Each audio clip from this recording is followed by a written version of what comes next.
আসসালামু আলাইকুম দর্শক, আশা করি আপনারা সবাই ভালো আছেন। জনপ্রিয় ধারাবাহিক নাটক গরিবের ঘরে রাজপুত্রের ৩৫তম পর্বটি দেখার পর আমাদের সবার মনেই এখন একরাশ কৌতূহল আর নানা প্রশ্ন ঘুরপাক খাচ্ছে। মেঘলার সাথে ঘটে যাওয়া অন্যায়ের পর অবশেষে অনেক সত্যটা জানতে পেরেছে, কিন্তু মেঘলা আর তার সন্তানের ভাগ্য এখন কোন দিকে মোড় নেবে? আজকের ভিডিওতে আমরা আলোচনা করব এই ৩৫তম পর্বের মূল মোড়গুলো নিয়ে, এবং এর উপর ভিত্তি করে আগামী ৩৬তম পর্বে কি কি নাটকীয় ঘটনা ঘটতে পারে সেই সম্পর্কে আমাদের একটি বিশ্লেষণ তুলে ধরব। সেই সাথে নতুন পর্বটি কবে নাগাদ আপলোড করা হতে পারে তা নিয়েও কথা বলবো। পুরো বিষয়টি জানতে আমাদের সাথেই থাকুন।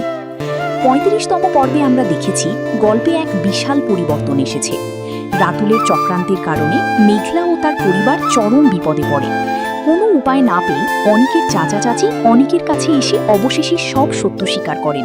তারা জানান যে রাতুলের হুমকিতেই তারা মিথ্যা বলতে বাধ্য হয়েছিলেন, এবং আসল সত্য হল মেঘলার পেটের সন্তানটি অনিকেরই। এই সত্য জানার পর অনিক চরম অনুশোচনায় ভেঙে পড়ে। মেঘলার প্রতি সে যে অন্যায় করেছে তা তাকে কুড়ে কুড়ে খেতে থাকে।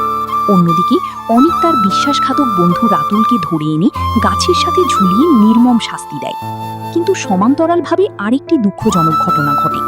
বস্তির মানুষের কটু কথা এবং মানসিক চাপ সহ্য করতে না পেরে মেঘলা গুরুতর অসুস্থ হয়ে পড়ে। তার পরিবার তাকে হাসপাতালে নিয়ে যায়, কিন্তু সেখানে গিয়ে তারা আরও বড় সংকটে পড়ে।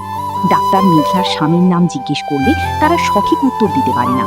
এর ফলে ডাক্তার মেঘলার চিকিৎসা করতে অস্বীকৃতি জানান এবং সন্তানটিকে অবৈধ বলে মন্তব্য করেন। তবে পর্বের শেষে আমরা অনেককে বস্তিতে এসে মেঘলার বান্ধবীর কাছে স্বীকার করতে দেখি যে সেই মেঘলার সন্তানের বাবা।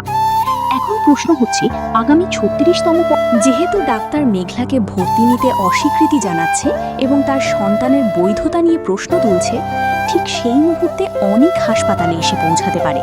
সে ডাক্তারকে সগর্বে জানাতে পারে যে মেঘলা তার স্ত্রী এবং এই সন্তানের পিতা সে নিজেই।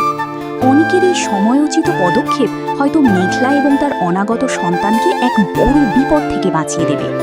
অন্যতম প্রধান চরিত্র বৃষ্টি জানতে পেরেছে যে সে কখনো মা হতে পারবে না। আর এখন যেহেতু প্রমাণ হয়ে গেছে যে মেঘলার সন্তানটি অনিকেরই, তাই বৃষ্টির মনে ভয় ঢুকে গেছে যে অনিক তাকে ছেড়ে মেঘলার কাছে চলে যাবে। আগামী পর্বে বৃষ্টির বাবা তাদের সম্পর্ক টিকিয়ে রাখার জন্য মেঘলার সন্তানের ক্ষতি করার কোনো গোপন চক্রান্ত করতে পারেন। এটি গল্পের মোড়ককে আরও জটিল করে তুলতে পারে। অনিকের হাতে গাছের সাথে ঝুলে শাস্তি পাওয়ার পর রাতুল সহজে শান্ত হবে না। সে নিজেকে মুক্ত করার পর অনিক ও মেঘলার উপর প্রতিশোধ নেওয়ার জন্য বৃষ্টির বাবার সাথে হাত মেলাতে পারে। অর্থাৎ আগামী পর্বে ভিলেনদের একটি নতুন জোট আমরা দেখতে পেতে পারি। দর্শক, আপনারা অনেকেই জানতে চেয়েছেন এই নাটকের পরবর্তী পর্বটি কখন এবং কবে আপলোড করা হবে।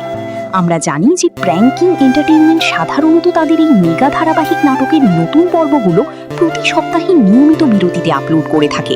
তাই আশা করা যায় আগামী ৩৬তম পর্বটিও আগামী সপ্তাহের শেষ নাগাদ আমরা ইউটিউবে দেখতে পাবো। আমাদের এই সাধারণ বিশ্লেষণ বা ধারণাগুলো আপনাদের কেমন লাগলো? আপনাদের কি মনে হয়, অনিক কি পারবে মেঘলাকে তার যোগ্য সম্মান ফিরিয়ে দিতে, নাকি বৃষ্টি আর রাতুল মিলে অনিকের জীবনকে আরও বিষিয়ে তুলবে? আপনাদের মূল্যবান মতামত অবশ্যই নিচে